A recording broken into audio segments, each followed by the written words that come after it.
मंत्री उदय सामंत शरद पवार यांच्या भेटीला आहेत. सिल्वर ओकवर ही भेट होतीये. भेटीचं कारण अद्यापही अस्पष्ट आहे. मंत्री उदय सामंत अचानक पवार यांच्या भेटीला गेल्यानं चर्चेला उधाण आलेलं आहे.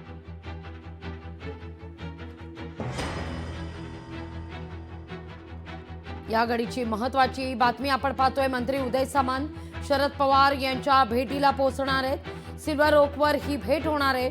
काल देखील आपण पाहिलं तर शरद पवार यांना फडणवीसांनी फोन केलेला होता.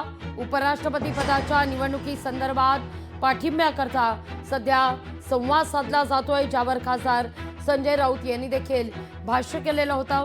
या सगळ्या घडामोडींनंतर आता उदय सामंत शरद पवार यांच्या भेटीला गेल्यानं चर्चेला उधाण आलेलं आहे.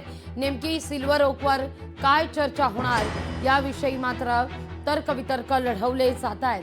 या घडीची महत्वाची बातमी. काही वेळापूर्वी जर आपण पाहिलं तर आदितट या सगळ्याविषयी अधिक माहिती घेऊया आपल्या प्रतिनिधी भाग्यश्री आचार्य प्रधान यांच्याकडून. भाग्यश्री, काय अधिक माहिती? नक्कीच उदय सामंत आता सिल्वर ओकला भेटायला जात आहेत. शरद पवार यांच्या भेटीला ते जात आहेत. एकंदरीत जर आपण बघितलं तर महापालिकेच्या निवडणुकांच्या पार्श्वभूमीवर प्रचंड राजकीय घडामोडींना वेग आलेला पाहायला मिळतो.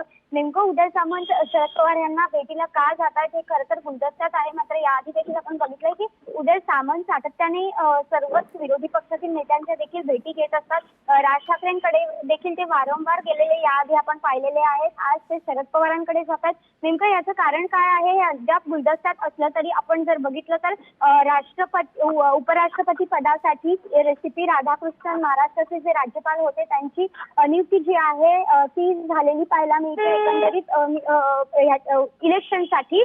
मात्र यासाठी देवेंद्र फडणवीस यांनी शरद पवार आणि उद्धव ठाकरे यांना फोन केलेला होता की आम्हाला मतदान करा हे सांगण्यासाठी. महाराष्ट्राचे ते राज्यपाल होते त्यामुळे आम्हाला मतदान करा अशी विनंती पर त्यांनी फोन केलेला होता.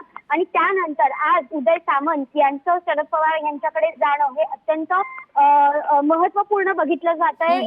चर्चेचा विषय ठरतोय. त्यामुळे नेमकं उदय सामंत शरद पवार यांना का भेटतायत हे आता थोड्या वेळात स्पष्ट होईलच. मात्र अद्याप तरी त्यांची ही जी भेट आहे ही गुलदस्त्यात असल्याचं पाहायला मिळतंय. लागली अगदी भाग्यश्री, तुर्तास धन्यवाद तुम्ही दिलेल्या एकूणच सविस्तर माहिती करता. लोकशाही मराठी ऐका, पहा, जागरूक रहा.